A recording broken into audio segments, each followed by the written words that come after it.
বন্ধুগণ, আজকে একটা আমি রেসিপি করছি পুঁটি মাছের ঝাল।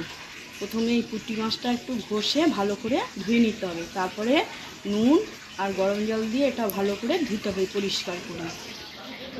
এখানে পুঁটি মাছের ঝাল করার জন্য আদা রসুন পেঁয়াজটা একসঙ্গে পেস্ট করে নিয়েছি, তারপরে টমেটো কুচি আর নুন হলুদ লঙ্কা গুঁড়ো। প্রথমে একটু নুন দেব, যেহেতু আগে নুন দিয়ে ধুয়েছি বলে বেশি নুন দেব না। তারপরে হলুদ দিয়ে এটাকে একটুখানি মাখবো।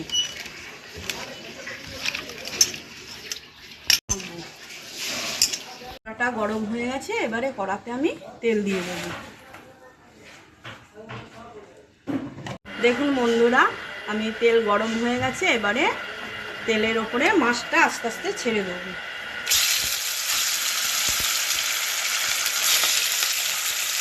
এক একটা করে মাছ দিয়ে দেবো।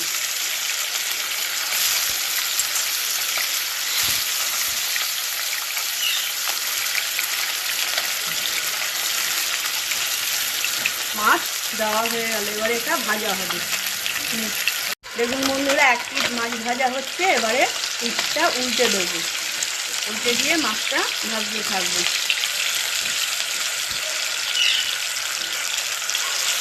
এমনি করে মাছগুলো আস্তে আস্তে সব ভাজা হবে। ফ্লেমটা একটু লো থেকে একটু হাই করে দেবো।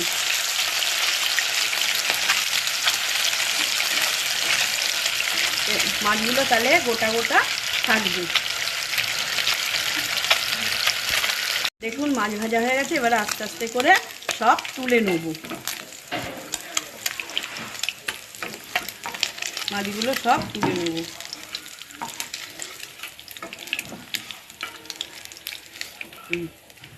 আর একটু তেল দেব ভাজার জন্য। এবারে আবার আস্তে আস্তে করে মাছগুলো দিয়ে দেব।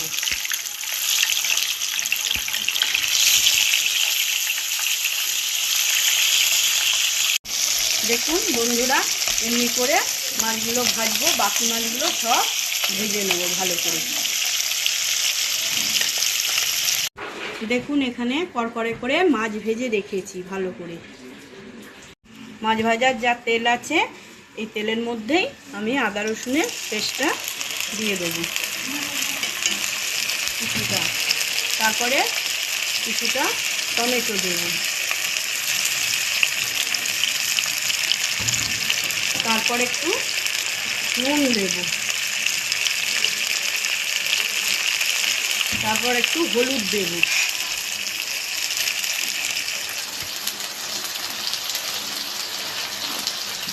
তারপরে লঙ্কা গুঁড়ো দেব। দিয়ে তেলটা একটু লো করে এটা ভালো করে কষাবো। মশলাটা পুরো মিশিয়ে নেব, কষাতে কষাতে মশলাটা পুরো মিশিয়ে নেব। দেখুন বন্ধুরা, মশলাটা ভাজা হয়ে গেছে ভালো করে। এবার একটু মশলার জলটা দেবো এর মধ্যে, দিয়ে এটা আরও মিশিয়ে নেব। দেখুন মশলাটা ফুটছে, এবারে আস্তে আস্তে করে মাছটা দিয়ে দেবো। দেখুন ঝালেতে মাছটা দেওয়া হয়ে গেছে, এবারে একটু শুকনো মতন হবে, ভালো করে এটা ফুটবে। দেখুন বন্ধুরা, আমি ধনেপাতা বেটে রেখেছিলাম, এটা মাছের ঝালে দিয়ে দেবো। দেখুন বন্ধুরা, মাছের ঝালে ধনেপাতাটা আমি দিয়ে দিলাম, দিয়ে এটা ভালো করে নেড়ে নেবো।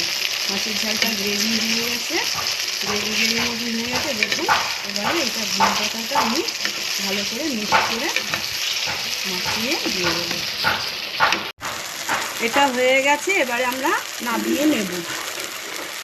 আপনাদের এই রেসিপিটা যদি ভালো লাগে, আপনারা লাইক শেয়ার সাবস্ক্রাইব করবেন। ধন্যবাদ।